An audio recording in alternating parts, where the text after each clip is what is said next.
If I were starting from scratch as a brand new realtor in 2026, this is how I would get clients and start building my business. I'll show you what kind of videos to make, what things to avoid, what to say and what not to say so that you can start doing this for yourself. And spoiler alert, you don't need any listings and we're not going to do any day in the life type videos either. This will just be a clear plan for you to start getting clients even if you're brand new to the business. So are you ready? Let's go. Number one, I want you to forget everything else that you've seen other agents doing.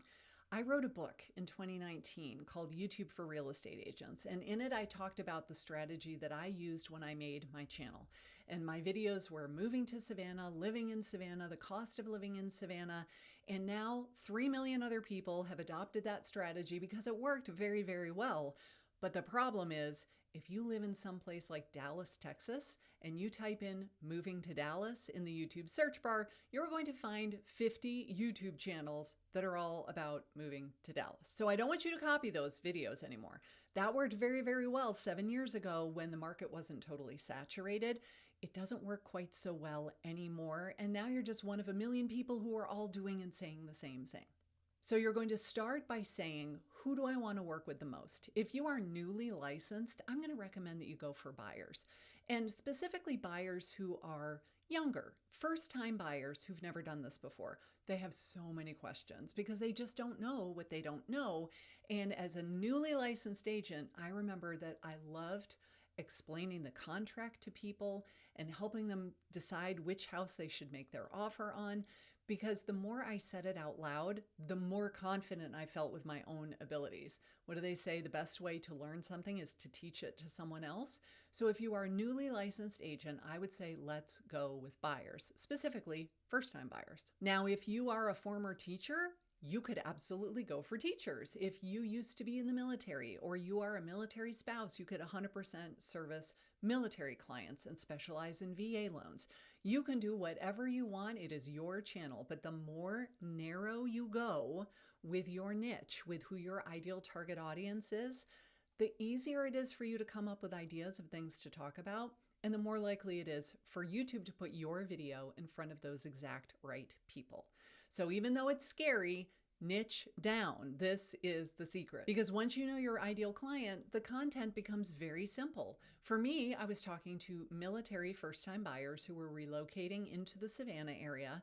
So I was telling them what it was like to live here, how to buy a house with their VA entitlement, what is the funding fee, who has to pay for that, what happens if I cancel during my due diligence period, do I get my earnest money back? They had all those types of questions. And so I was able to make videos answering those questions because I knew exactly what they wanted to know.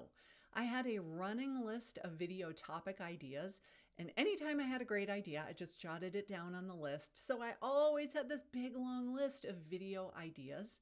That way, when I was ready to film, I just say which one I want to talk about today.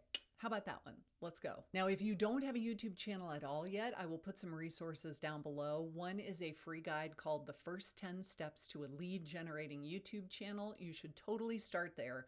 Download it today. It's totally free. It will really help you get going with this whole thing. And if you're ready to create a YouTube channel right now, I have a very inexpensive guide called Channel in a Weekend that shows you how to create a whole YouTube channel in 2 days flat. Now, after you come up with a few ideas for your videos, I do not want you to immediately start filming them. Instead, I want you to figure out what will the title of the video be and what will the thumbnail look like. If you can't come up with a really good idea, we call it the packaging of the video. If you can't come up with a good title and a good looking thumbnail that would make someone want to click on it, it's not going to get any views. So there's no point in even filming that video.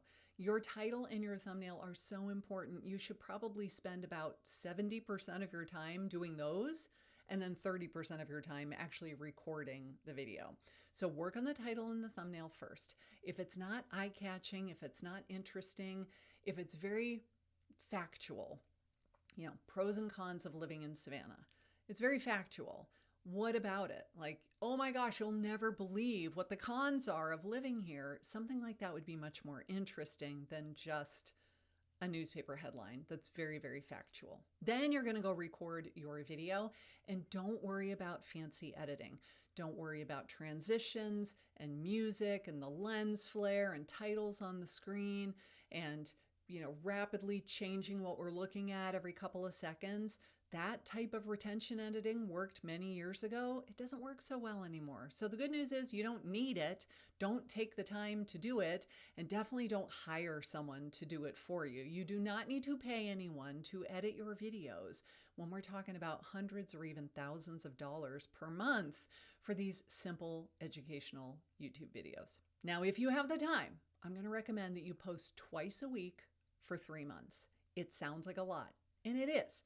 But you're starting from square one. So you will see results faster the more often you can post videos, and you'll get the hang of it and you'll learn how this all works that much sooner than if you're filming a video and posting it once every other week, for example.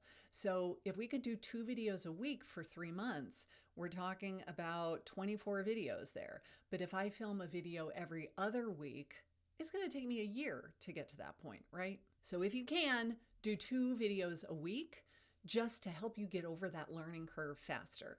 If you really can't, maybe you still have a full-time job, or maybe you are an actively working realtor, you've been licensed for a very long time, and you're super busy with clients, let's say 1 a week. You can film 1 video and do very simple editing 1 a week, I promise. That was my schedule. I did 1 a week for years and years and years and years, and I did all of it myself.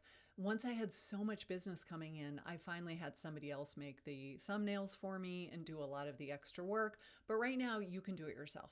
And if you stay consistent, you make consistent content, you have good titles, you have interesting looking thumbnails, you are talking to one person with one problem, you are posting consistently on the same day and time every single week, I promise you your channel will start to take off before you know it. It could take a lot less time than you actually think.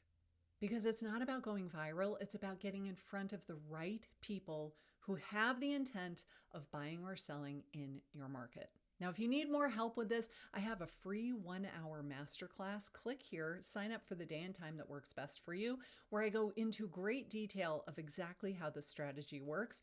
And this is how I built my real estate business without buying leads or spending money on ads.